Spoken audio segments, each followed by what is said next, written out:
Agora sim, os irmãos podem permanecer assentados e eu vou ler um único versículo no Evangelho de João, capítulo 16 e o versículo 8. E diz assim o texto, palavras que saíram da boca de Jesus Cristo. E quando ele vier, falando do Espírito Santo, quando o Espírito Santo vier, convencerá o mundo do pecado, da justiça e do juízo. Amém? As crianças podem ir. Como nós temos proposto para estes domingos em que nós colocamos uma necessidade da igreja atual, fiz uma proposta de 5 solas, ou 5 somente, uma imitação dos solas da Reforma Protestante, que era sola Escritura, sola Gratia, sola Fide, solus Christus e soli Deo Gloria. Isso na época dos reformadores e posteriormente.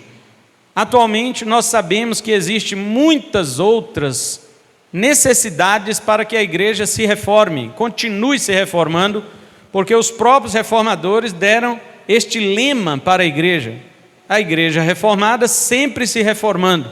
Ou seja, nós nunca poderemos pensar, imaginar que chegou um ponto em que a igreja estancou, em que ela não mais precisa ser reformada. Isso é engano.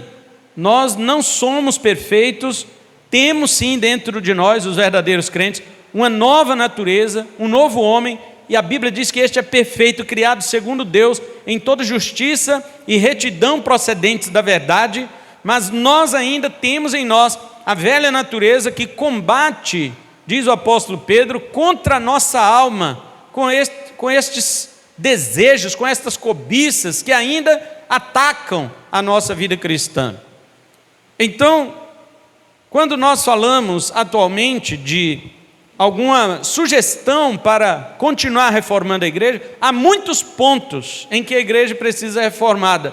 Porém, eu coloquei estes 5, solos cultos, que é somente adoração, coloquei solos sermon, somente a palavra da pregação, coloquei o terceiro, sola veritas, que é somente a verdade, tanto proclamada como vivida pelos cristãos. E domingo passado falamos sobre sola caritas, que é somente o amor, mas não o amor conforme o mundo define, e sim conforme a Bíblia diz. E hoje, para encerrar, nós vamos falar sobre sola iustitia, que é somente a justiça. Quando os reformadores defenderam o terceiro ponto que eu falei, o sola fide, na época deles, que é somente a fé, eles enfatizaram não a fé, mas principalmente o advérbio sola, que no português é somente. Porque na época, Lutero estava combatendo contra o erro católico, os erros católicos romanos. E o reformador, quando ele combatia, não é porque a igreja católica rejeitava a salvação pela fé, não é isso, mas porque a igreja católica rejeitava somente, entende? Ela rejeitava que a igreja, que alguém pode ser salvo somente pela fé. Pela fé tudo bem, de acordo com a igreja católica, mas também com as obras, que se somem a fé às obras. E Lutero combateu isto, ele diz, somente pela fé, sola fides. Então, é óbvio que isso poderia gerar um mal entendido, como ainda gera hoje, as pessoas dizerem assim, então basta eu crer que eu estou salvo, eu acredito em Deus, tá bom, estou salvo, mas não é isso, né? Calvino mesmo, ele procurou corrigir o mal entendido, utilizando uma frase mais ou menos assim, a fé que salva, ou a salvação vem só pela fé, mas a fé que salva não anda só. A salvação vem só pela fé, mas a fé que salva não anda só. Ou seja, ela é acompanhada sim de obras. As obras que acompanham a fé não salvam. Mas se a fé não vier acompanhada dessas obras, então sua fé é morta. Isso a Bíblia já diz lá no livro de Tiago, na carta de Tiago. Então, o que desejo hoje enfatizar não é a fé, porque os reformadores já fizeram isso. Aliás, a igreja, Paulo, desde o apóstolo Paulo, a igreja tem feito isso, enfatizando a fé. Mas também não deseja enfatizar o sola, como Lutero desejou, porque ele combatia contra a Igreja Católica que acrescentava a fé às obras. E ele diz, não, mas só a fé que salva. Então, eu quero enfatizar neste último sola a justiça. A palavra grega, a palavra portuguesa justiça vem do latim iustitia. É a mesma palavra, porque no latim não tem a letra J, né? Então começa com a letra I. Então, a justiça que eu quero mostrar hoje aqui para os irmãos, ela tem pelo menos 3 aspectos. E são estes 3 aspectos que eu quero mostrar para nós aqui nesta noite. O primeiro aspecto da justiça como atributo de Deus. O segundo aspecto da justiça é o andar em retidão e verdade e fidelidade, você andar corretamente. E o terceiro aspecto é a justiça imputada. E nós vamos ver por último o atributo de Deus como justiça, porque Deus usará o seu atributo da justiça para julgar todas as pessoas que já existiram no planeta Terra. A igreja atual tem falhado miseravelmente na proclamação da justiça de Deus. Domingo passado eu preguei aqui sobre o amor. E quando falei sobre o amor, as pessoas podem imaginar que viria uma pregação macia, tranquila, uma pregação de elevar o ego do homem, afinal de contas Deus amou você, não é isto que a gente sempre ouve dizer? Porém as pessoas, elas banalizam o amor de Deus em função do seu próprio desejo carnal. Ou seja, as pessoas querem continuar vivendo em seus pecados e ainda que Deus assine embaixo em nome do amor. E não é isto que a Bíblia nos ensina. Se você observar, por exemplo, em João 3,16, que é o versículo que todo mundo gosta, que fala do amor de Deus, né? Porque Deus amou o mundo de tal maneira, olha, que deu seu Filho unigênito, para que todo que nele crê não pereça, mas tenha vida eterna. Mas se você ler o versículo 18, que vem logo após, o apóstolo João, né, ele escreve a seguinte fala de Jesus. Ele diz, quem crê no Filho não é julgado, não é julgado. Mas quem não crê no Filho já está julgado. Ele não diz que vai ser julgado, já está, porque não crê no nome do unigênito Filho de Deus. Agora me responda uma coisa, gente. Me responda uma coisa. Se crer fosse só acreditar, você acha que seria somente isto mesmo? Você acha que Jesus falaria isso? Aquele que não crê no Filho já está julgado. Ora, pergunte em Vilhena, quem é que não crê em Jesus? Todo mundo diz que crê. Agora, por isso, toda Vilhena será salva? Eu digo para você, o engano que as pessoas têm na sua cabeça sobre o que é crer em Jesus, é que levará estas pessoas para a condenação. É um engano que elas têm a respeito disso, porque não é acreditar, até o diabo crê. Tiago 2,19 fala isso. E por acaso o diabo vai ser salvo? Gente, preste atenção, o diabo crê mais do que você, porque a Bíblia diz que ele crê e estremece. E você acreditar em Deus estremece você? Ou você não está nem, eu acredito em Deus, mas viva a minha vida. Então, sua fé é pior do que a dos demônios. Isso não salva, gente. Acordem. Deixe-me te dar um saculejo nesta pregação hoje. Acorde. Se esse tipo de fé de acreditar salvasse, o diabo era o primeiro a ser salvo. Então, quando a igreja fala hoje do amor de Deus, todo mundo fica descansado, tranquilo, sossegado. Mas e a justiça? E a proclamação do atributo de Deus chamado justiça? É algo sério, porque fala do seu caráter santo. Justiça em Deus é sua retidão. Irmãos, Deus não faz voltas. Deus, ele não anda com você no pecado. Deus anda em uma linha reta, porque ele estabeleceu uma linha reta, uma linha que não pode ser transigida, ela não pode ser distorcida. E ele, por sua natureza, estabeleceu esta linha, este caminho. Salmo 119 começa assim: bem-aventurados que trilham caminhos retos. E ele explica o que é isso, que andam na lei do Senhor. Você anda na lei de Deus? Você anda na vontade de Deus ou na sua? Se você anda na sua vontade, seu caminho não é reto, portanto você não é justo. E outra coisa, Deus, por ser justo, olha, irmãos, preste atenção nessa mensagem de hoje. Hoje eu vou encerrar, mas você tem que sair daqui entendendo tudo isso. Por Deus ser justo, a justiça dele não é somente seu caráter reto, mas também a retribuição equitativa e imparcial diante das obras de suas criaturas. Deus é reto, e por ele ser reto, ele é também aquele que vai distribuir ou retribuir as suas criaturas de acordo com as suas obras. Isso é justiça de Deus. E a igreja está se silenciando sobre a justiça de Deus. E aí, quando a igreja se silencia acerca da justiça de Deus, ela também vai se calar sobre a injustiça social, ela vai se calar sobre a injustiça judicial que está acontecendo em nosso país, ela vai se calar sobre a injustiça política, e para piorar, ela se cala sobre a injustiça eclesiástica, e não apenas se cala, ela pratica a injustiça eclesiástica.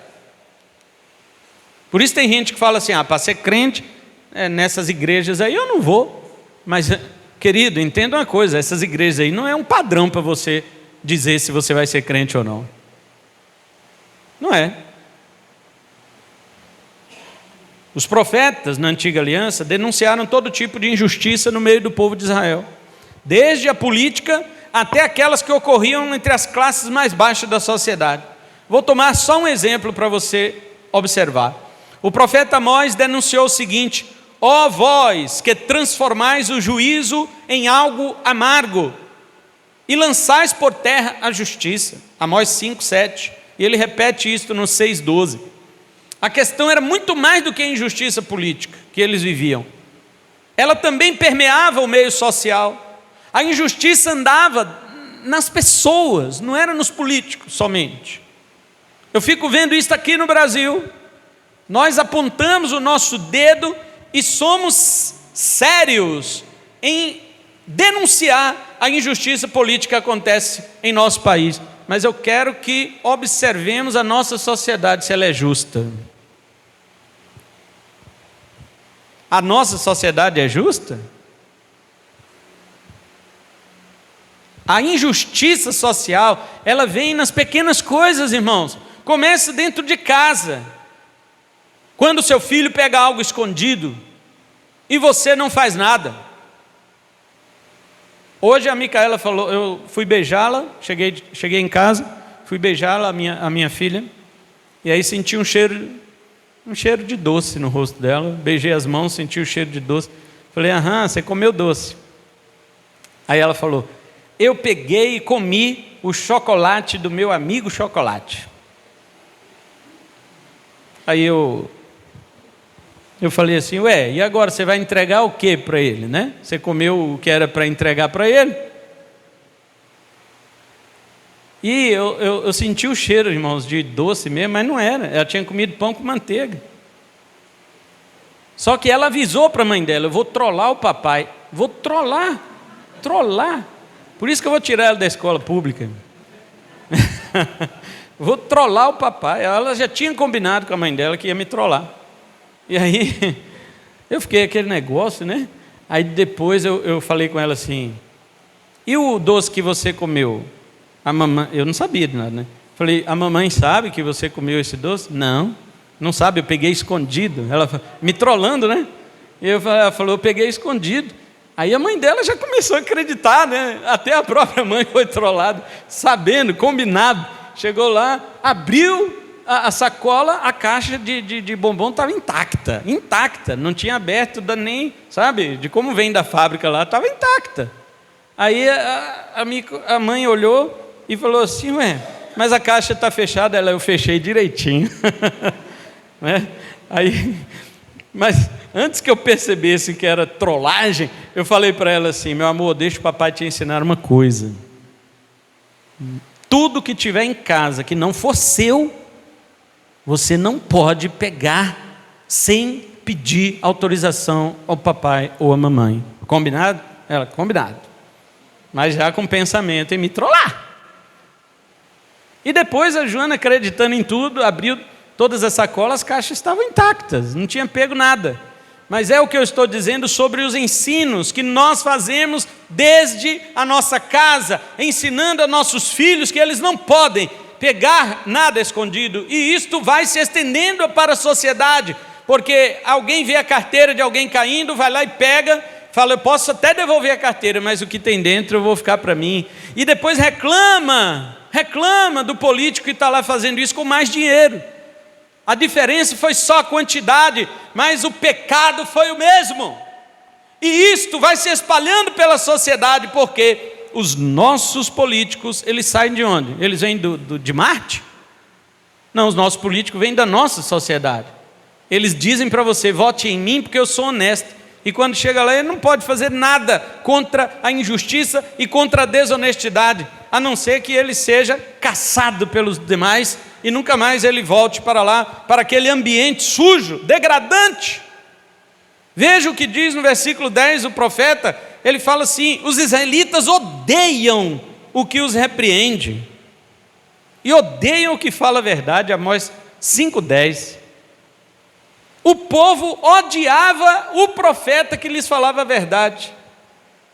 Lembra que eu disse isso domingo passado? As pessoas amam aqueles que mentem para elas, e elas odeiam aqueles que falam a verdade para elas, porque a verdade, ela desmascara. A verdade, ela não permite que você fique no engano, na ilusão. Ela tira você, ela traz você para a realidade das coisas. E às vezes estar iludido é melhor do que encarar a realidade. Depois diz por aí que o cristianismo é um ópio que leva a pessoa a se esquecer de seus problemas para buscar a um Deus, um suposto Deus. Mentira! O cristianismo é a única religião que põe você cara a cara com os seus problemas, que ela põe você de frente a frente com o seu pecado e coloca você desta forma para que você seja confrontado pela palavra de Deus e venha ao arrependimento para você ser perdoado. A única, ninguém mais faz isso. Até o mundo que fica zoando, que fica aí criticando o cristianismo, eles mesmos fazem um monte de coisa para fugir dos seus problemas. É bebida, é drogas, é um monte de coisa para fugir de suas realidades. No versículo 12, o profeta diz qual que era a injustiça, entre outras, né? Diz assim: pois eu sei que as vossas transgressões são muitas, e os vossos pecados são graves. Afligis o justo. Olha aqui, todo mundo que é justo era afligido naquela época. E hoje? Hoje há alguma diferença? O nosso judiciário solta um condenado a mais de 400 anos de cadeia, solta numa boa e prende um pastor, porque estava falando a verdade a respeito da injustiça política. Prende um pastor que não tem nenhum problema com nada.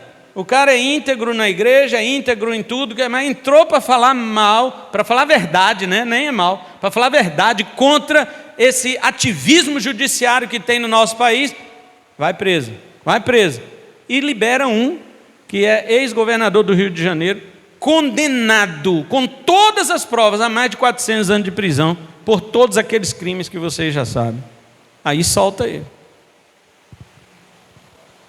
Aceitam suborno. Olha isso aqui lá em Israel, na época de Amós. Aceitam suborno, negam o direito aos necessitados na porta. Agora ele diz que o que deveria ser feito? Buscai o bem e não o mal, para que vivais, e assim o Senhor dos Exércitos estará convosco, como dizeis. Ou seja, eles diziam que o Senhor estava com eles, mas não estava. Queridos, você acha que Deus está com você se você anda em injustiça? Se Ele é o Deus da justiça? Odiai o mal, amai o bem, e estabelecei justiça na porta. Talvez o Senhor, o Deus dos Exércitos, tenha piedade do restante de José. Corra, porém, a justiça como as águas e a retidão como o ribeiro perene. Você tem visto a justiça correr como água nesse país? Você tem visto a justiça correr como água na sociedade? Agora você é crente, então a justiça tem que correr como água da sua vida. Olha um outro exemplo numa carta de Tiago, um exemplo profissional. O apóstolo Tiago disse o seguinte, Tiago 5, 4 a 6, ele fala assim: o salário, olha, estamos falando de trabalhadores agora, hein? O salário que desonestamente deixastes de pagar aos trabalhadores que colheram nos vossos campos, clama. Tiago é aquele que eu sempre cito aqui. Ele diz que muita coisa vai clamar contra nós no dia do juízo. É bicho da comida que nós jogamos fora, é ferrugem da moeda, do dinheiro que nós guardamos, do carro que nós não usamos para o reino de Deus, é traça que come a nossa roupa dentro do guarda-roupa, porque não queremos doar para outros necessitados, porque gastamos R$500 numa camisa. Tiago diz que estas coisas vão nos denunciar no último dia. E olha aqui, ele está dizendo de novo, agora sobre o salário que os patrões não querem pagar. Vocês deixaram de pagar os trabalhadores, e o salário que vocês deixaram de pagar, clama. Até o salário retido vai clamar no dia do juízo contra os empresários que fizeram essa desonestidade com seus trabalhadores. E diz assim: os clamores dos ceifeiros chegaram aos ouvidos do Senhor dos Exércitos. Vocês, empresários, viveram em delícias sobre a terra, satisfazendo vossos prazeres, engordastes o vosso coração no dia da matança, condenais e matais o justo, e ele não vos oferece resistência alguma. Observe, irmãos, que Tiago estava falando disso para os ricos lá da sua época. E é papel da igreja proclamar contra a injustiça em todos os seus setores. Por não compreender o atributo da justiça de Deus, a igreja atual permite que a injustiça corra solta e não brada contra ela. Muitos chegam a pensar que a definição está no subjetivo de cada um. Pois bem, a justiça de Deus é seu santo caráter, é sua retidão, é sua imparcialidade. Porém, ela vai além. Ela demonstra na pessoa do seu Filho amado Jesus Cristo, como disse Paulo em 1 Coríntios 1,30, Cristo Jesus é da parte de Deus para nós sabedoria, justiça, santificação e redenção.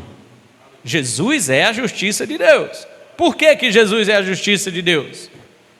Primeiro, porque foi o único que viveu em perfeita justiça aqui na terra, sujeito à lei de Deus, como estamos estudando às terças-feiras aqui, no nosso Sermão do Monte, sem falhar em ponto algum. Ele revelou a justiça de Deus como um atributo de retidão. Se alguém olhasse para Deus, não vai ver, porque Deus é invisível. A justiça de Deus também é invisível. Então Deus, para mostrar claramente, visivelmente sua justiça, Ele manifestou seu Filho quando Ele veio em carne. E quando Jesus Cristo veio em carne, Ele chegou nessa terra e não teve um só tropeço de pecado em sua vida. Um só não teve. Então, meu irmão, quando Deus revelou a justiça dele em Cristo Jesus, Ele mostrou o seu primeiro aspecto do seu atributo de justiça. E segundo, porque Jesus também justifica todo aquele que nele crê. Isto é, justiça atribuída, dada, sem mérito, por parte do recebedor. Você está recebendo a justiça, mas não tem mérito nisto, apenas por meio da fé. E terceiro, porque o Pai concedeu ao próprio Filho Jesus autoridade para julgar no último dia. João 5,27. Jesus é a justiça de Deus. Essas três coisas que eu quero mostrar aqui para você. Jesus é a justiça de Deus porque Ele viveu uma vida reta. Jesus é a justiça de Deus porque Ele coloca em você que crê nele a justiça imputada, atribuída. E terceiro, Jesus é a justiça de Deus porque Ele foi colocado pelo Pai para um dia julgar todo mundo. Sendo assim, o que a igreja deveria proclamar hoje no Sola Justitia que estamos falando? Ela deveria proclamar a justiça de Deus como atributo de retidão. Deus não é este que faz barganha com o homem. Deus não está sujeito, irmãos, às nossas orações, como dizem por aí. Quantos já ouviram dizer assim, a oração move a mão de Deus? Quem já ouviu isso? Ninguém mais? Todo mundo já ouviu isso? Aliás, nós já falamos isso algum dia. Ouvi, né? Mas nós já falamos isso algum dia. Onde que está isso na Bíblia? Onde está na Bíblia que a oração move a mão de Deus? Isso é ditado popular. Ditado popular, mas na Bíblia não está escrito que a oração move a mão de Deus. Deus não é este que faz barganha com o homem. Ainda que a oração seja um dos meios de comunhão com Deus, mas lembrando que ela só acontece por meio de Cristo, tá? Tem muita gente aí que fala o seguinte, eu oro todos os dias. Meu filho, mas você é crente? Não, então Deus não ouve sua oração. A Bíblia diz isto, Deus só ouve a oração do crente, do convertido, daquele que se entregou a seu Filho e o reconheceu como Senhor e Salvador, porque é impossível chegar a Deus a não ser por meio do seu Filho Jesus. Se você diz que Deus aceita as suas orações, você está chamando Jesus de mentiroso, porque Ele disse o seguinte, eu sou o caminho e a verdade e a vida, e ninguém vem ao Pai a não ser por mim. Como é que você pode chegar ao Pai se não por Jesus? Se você não tem Jesus, você não consegue chegar ao Pai. Mas por que Deus me abençoe? Esse é um outro ponto. Deus te abençoar não significa que Ele está concordando com você. Oração é comunhão. E a oração não é o que move a mão de Deus. Eu vou dizer para você o que é que move a mão de Deus. O que move a mão de Deus é a sua própria vontade. Amém? Amém, irmãos? O que move a mão de Deus é a sua vontade, a vontade dEle. É aquilo que Ele já decretou na eternidade. O decreto de Deus, sai da mente de Deus. E o mover a mão de Deus são as ações de Deus.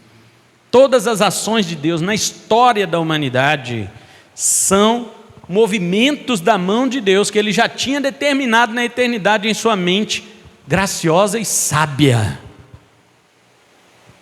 Oração nenhuma move a mão de Deus.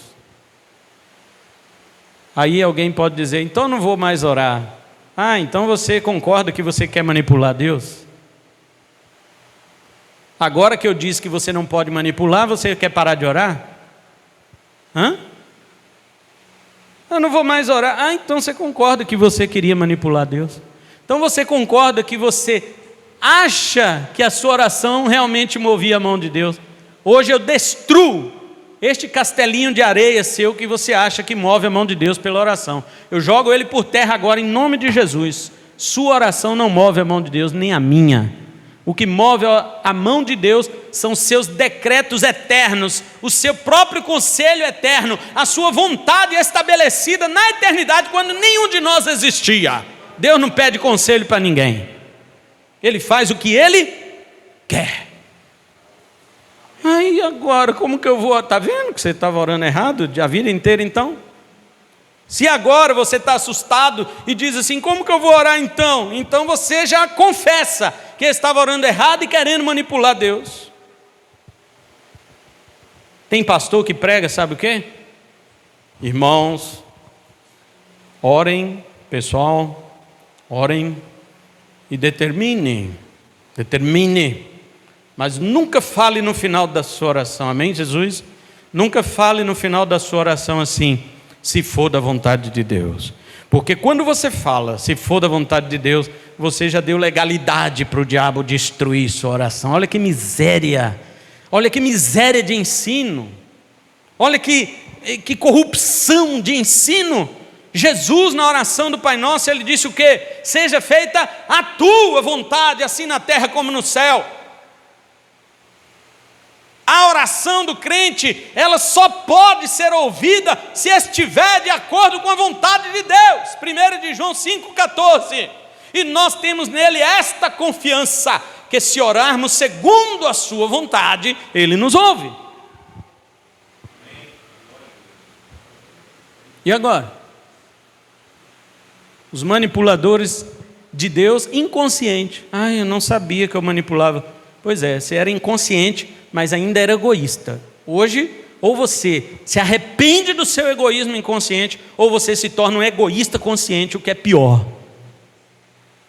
Continue orando, mas descubra para que a oração. A oração não é para mudar Deus, é para mudar você. A oração não é para mover a mão de Deus, é para mover você, para você sair do seu lugar e fazer a vontade de Deus. A oração não é para você ficar pedindo coisas que você quer a Deus, mas para você dizer a Deus o que é que Ele pede de você. Oração é para que você tenha comunhão com Deus e não interesses. Nem estava aqui no sermão, não ia falar sobre isto, mas eu decidi falar porque as pessoas estão enganadas com relação à oração. A igreja proclama isso que eu estou dizendo hoje? A igreja tem falado isto? Se a igreja proclamar isto aqui que eu estou dizendo, automaticamente ela vai destruir o sistema de injustiça que opera em nossa sociedade, seja pessoal, na sua casa, com você mesmo, social, no seu trabalho, na política, na igreja, em qualquer lugar. Ela vai destruir esse sistema, ela irá proclamar contra a injustiça, porque Deus é justo. A igreja se tornaria como Noé, que a Bíblia diz lá em 2 de Pedro 2,5, que ele era proclamador da justiça, pregoeiro da justiça em seus dias. Ele fez isso por quê?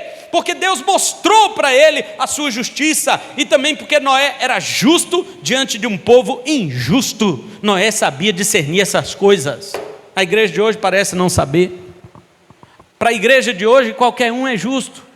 Ou se todo mundo é injusto, então está todo mundo no mesmo balaio. Se eu sou injusto e acho que vou para o céu, então eu não posso também dizer que ninguém não vai, que alguma pessoa não vai. Mas se eu vou para o céu, a Bíblia diz, é porque eu sou justo, não porque eu sou certo, mas porque eu fui justificado por Cristo Jesus. E é esta que eu vou falar agora, a justiça concedida. Esta é a segunda coisa que a igreja deveria proclamar, que Deus concede sua justiça a todo que crê no seu Filho. Os reformadores proclamaram isto, resgataram isso na pregação Sola Fide, mas parece que até hoje a igreja não conhece o significado disso. Muitos ainda acham que há justiça suficiente no homem para se apresentar diante de Deus para que seja aceito por Ele. Deixe-me dar um recado para você, não meu, mas do profeta Isaías, no capítulo 64, verso 6, ele diz: todas as nossas justiças são como trapo da imundícia. Sua justiça e a minha justiça diante de Deus são como trapo da imundícia. Panos sujos, velhos, rasgados e imprestáveis. E estamos falando da justiça, hein? Lá não está escrito que nossas injustiças são assim. Nossas justiças, nossas coisas boas diante de Deus são esses panos velhos, rasgados, imundos e imprestáveis. O que é que há no homem que ele possa apresentar diante de Deus para receber sua justiça? Na parábola do fariseu e publicano, em Lucas 11, Jesus disse que este, o publicano, é que desceu justificado para casa. Você conhece a parábola? Os dois foram orar. Um falou: fariseu, Senhor, graças te dou, porque não sou como os demais homens. Eu não sou pecador, não sou adúltero, não sou assassino, não sou nada disso. Ao contrário, jejuo 2 vezes por semana, dou meu dízimo de tudo. Ou seja, ele tinha justiça própria. Ele apresentou as coisas diante de Deus que ele fazia, que ele julgava boas. E o publicano, ele abaixou a cabeça. Ele não teve coragem de olhar para o céu, bateu no peito dele e disse o quê? Ó Senhor, tenha misericórdia de mim, o pecador. Sê propício a mim. Ou seja, concede alguma coisa para o Senhor me receber, porque eu não tenho nada. E Jesus disse: este sim foi justificado para a sua casa, mas não aquele, porque se apresentam diante de Deus com suas obras, se apresentam diante de Deus com sua suposta bondade, mas Deus não recebe a bondade humana, porque Jesus disse para o homem rico o seguinte, quando foi procurar ele, Jesus disse: por que você me chama bom? Só tem um bom que é Deus. E aí? Você se acha bom? Então você está tentando desmentir Jesus de novo? Jesus disse: só tem um bom que é Deus. Todos nós somos maus. Jesus falou isso em outras ocasiões. Ele disse: vós que sois maus, sabeis dar coisas boas aos vossos filhos, quanto mais o Pai Celestial dará o Espírito Santo àqueles que lhe o pedirem. Vós que sois maus, o homem é mau. Jesus testificou isso. Bom é só ele não falou nós que somos maus, não. Jesus falou vós, vocês. Ele é Deus, ele é bom. Então, quando chegar-se diante de Deus, meu querido, minha querida, lembre-se de uma coisa: chegue arrastando, ajoelhado é pouco. Chegue arrastando diante de Deus e fala: Senhor, tem misericórdia de mim, porque se eu achar que mereço alguma coisa do Senhor, eu já estou condenado, porque a única coisa que pecador merece é o inferno.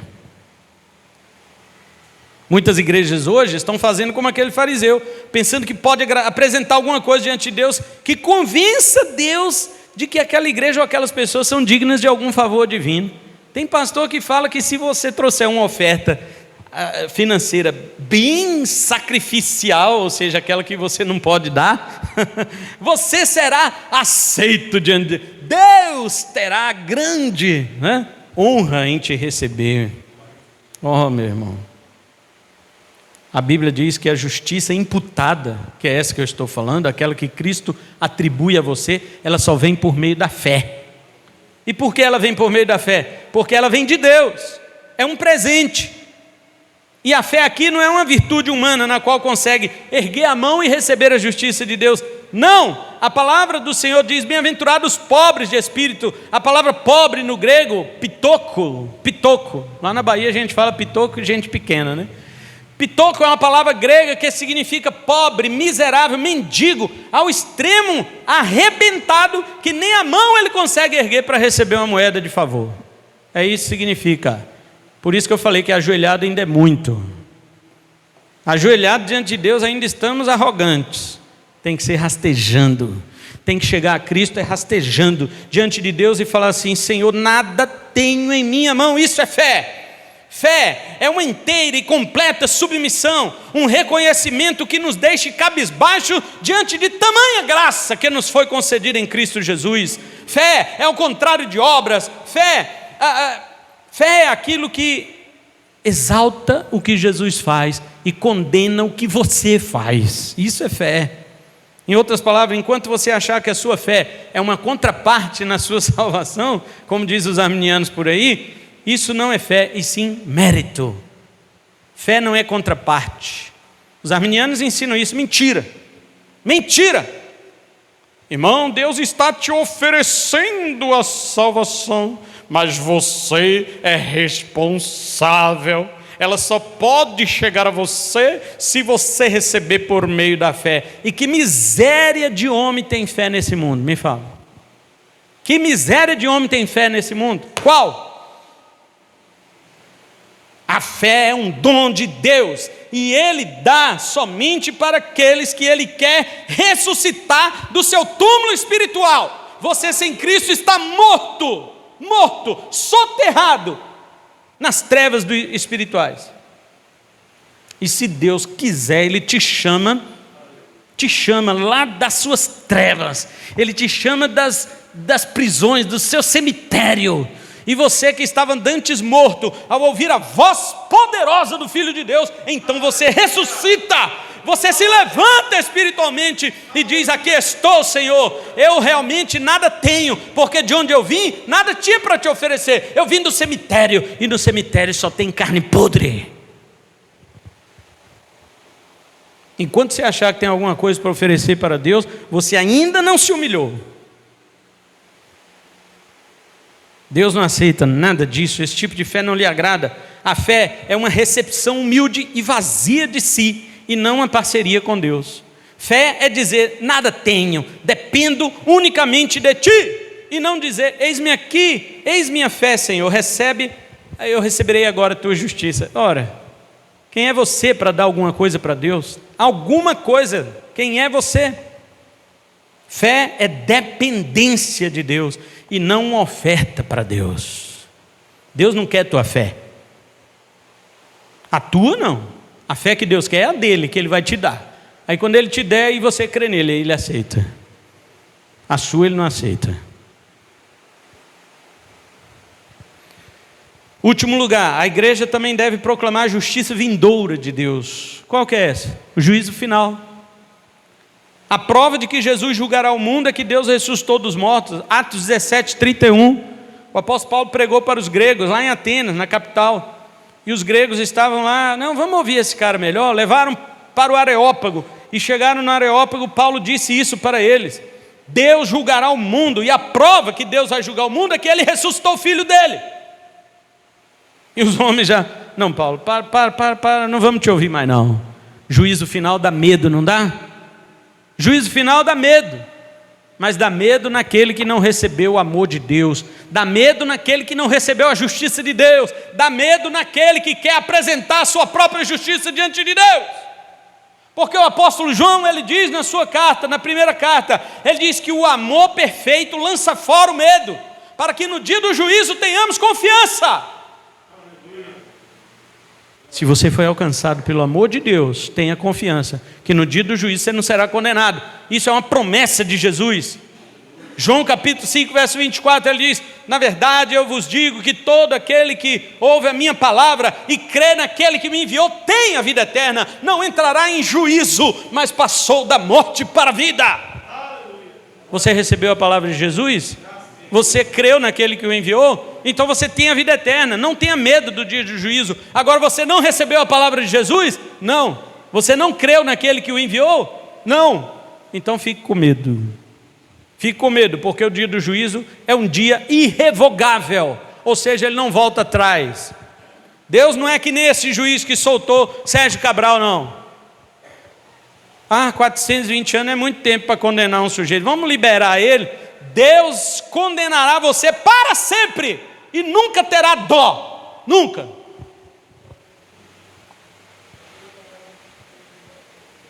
E eu não estou com raiva não, estou tranquilo, e falo isso por verdade, para que você mesmo tenha dó de sua alma. Se você não liga para a sua alma, quem é que vai ligar, meu filho? Tenha dó de você mesmo, tenha piedade de sua alma.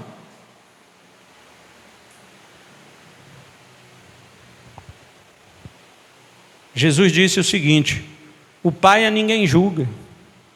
Tem uns ateus, ateu não, né? Tem uns caras aí no mundo que falam: Deus não julga ninguém. Concordo. Mas Jesus disse lá em João 5:22, o Pai a ninguém julga, mas ao Filho Ele confiou todo o julgamento. Agora você está lascado.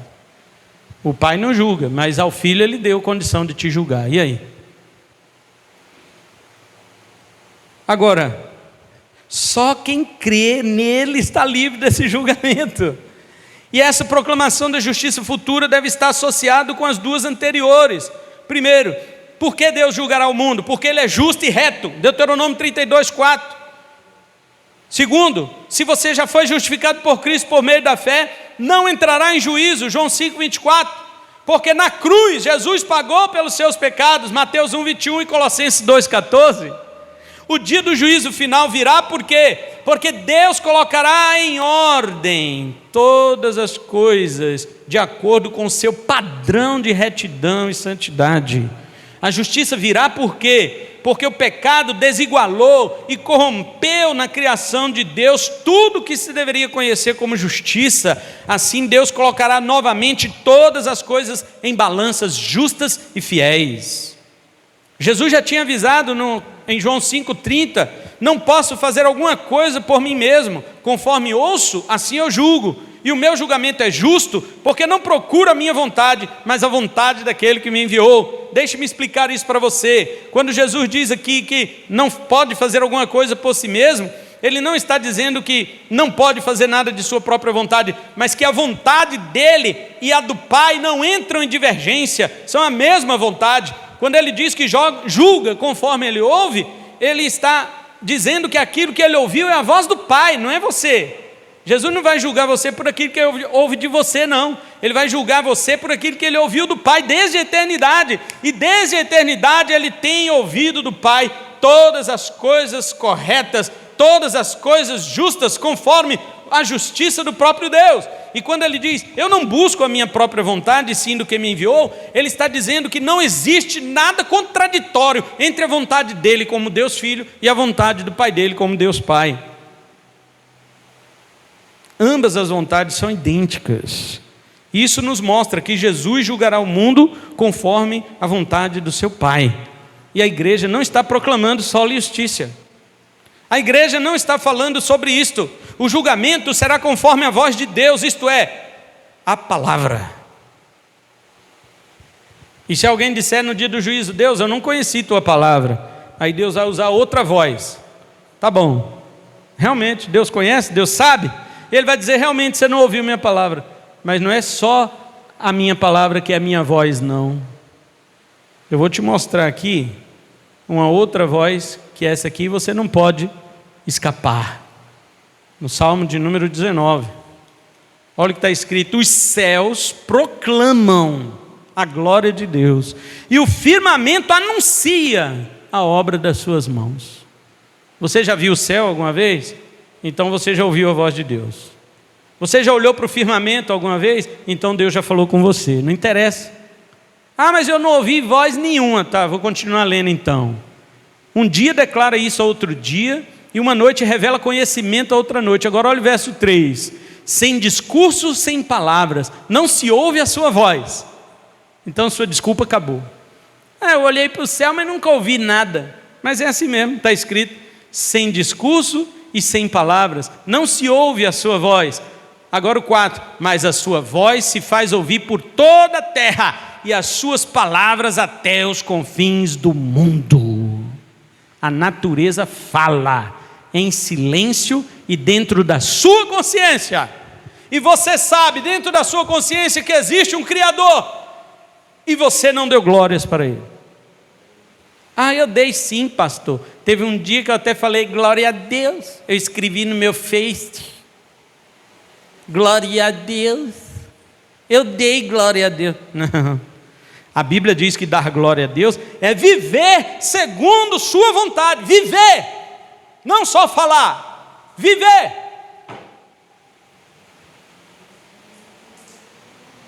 E para encerrarmos, Jesus Cristo, o apóstolo Paulo, aliás, como disse Davi aqui no Salmo 19, Paulo repete isso em Romanos 10, versículo 18. Alguém pode dizer, mas isso é do Velho Testamento. Paulo repete isso aqui, lá em Romanos 10, 18. As obras dos homens serão colocadas diante do padrão moral de Deus, que é sua palavra. Assim ninguém resistirá ao julgamento divino, porque todos pecaram e destituídos estão da glória de Deus. Romanos 3, 23. Sabe por que você não dá glória a Deus? Porque você foi destituído da glória dele. Você foi separado da glória dele por causa do pecado. É por isso que você, no pecado, não pode dar glória a Deus.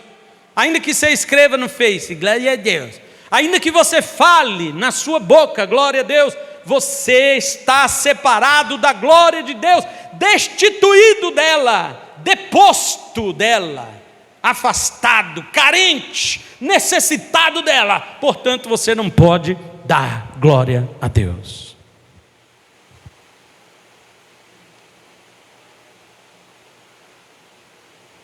Eu encerro então o sermão de hoje chamando você para um alerta gravíssimo, grave.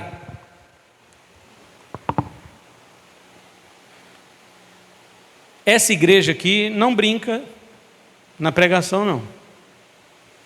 Você pode sim ir lá no YouTube, encontrar vários pastores engraçados, e até que a gente é engraçado, meio engraçado fora do púlpito, mas aqui onde a palavra de Deus é proclamada, você receberá essa palavra com a devida gravidade que ela contém. A palavra de Deus não é engraçada. A palavra de Deus é séria, porque a situação do homem no pecado é séria.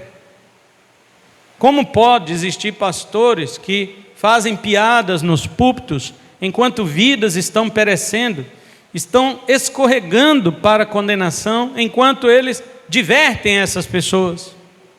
Como pode isso, queridos? Charles Spurgeon, um pregador do século XIX, lá em Londres, ele tem um sermão que o título é esse: eu não fui chamado para divertir os bodes, mas para alimentar as ovelhas. Há muitas pessoas que querem diversão e procuram um lugar errado. E se tem igreja que oferece diversão, não é igreja, é um circo. E muitos que fazem suas pantomimas, suas pataquadas nos púlpitos não são pastores, são palhaços. Porque o lugar no púlpito de pregar a palavra de Deus é pregar com seriedade, com gravidade.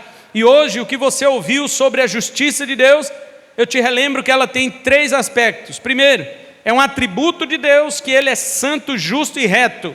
Segundo, é também uma dádiva que Deus concede a você, se você crê no Filho dEle. Se você crê no Filho de Deus, Ele te concede essa justiça sobre você, para que você não seja condenado. E terceiro, que essa justiça é dar a cada um aquilo que lhe é devido, e no último dia Deus fará isso. Deixe-me te perguntar uma última coisa: você está pronto para encarar o juízo de Deus sem Cristo?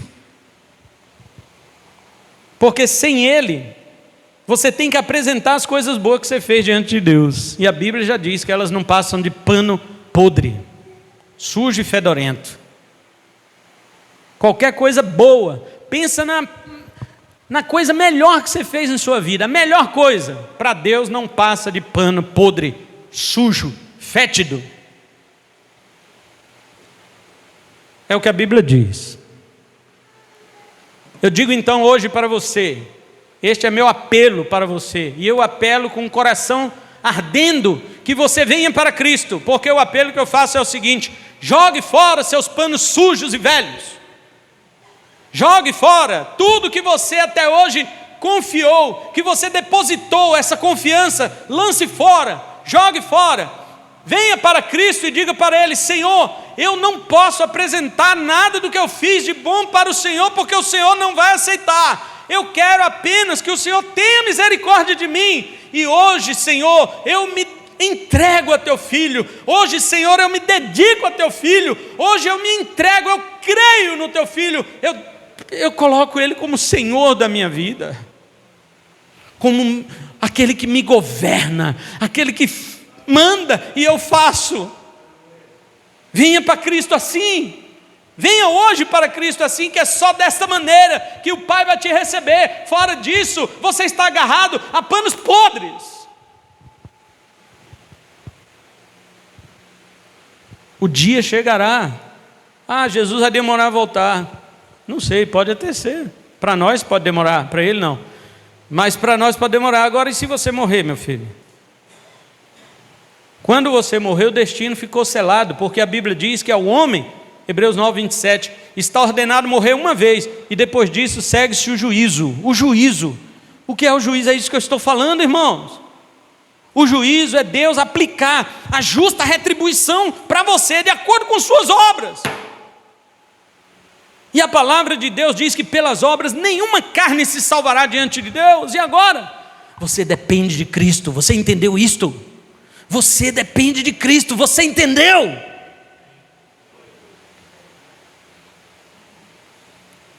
Se você negar essa dependência, você vai ter que encarar Deus no tribunal dele. E Cristo estará de costas para você. De costas.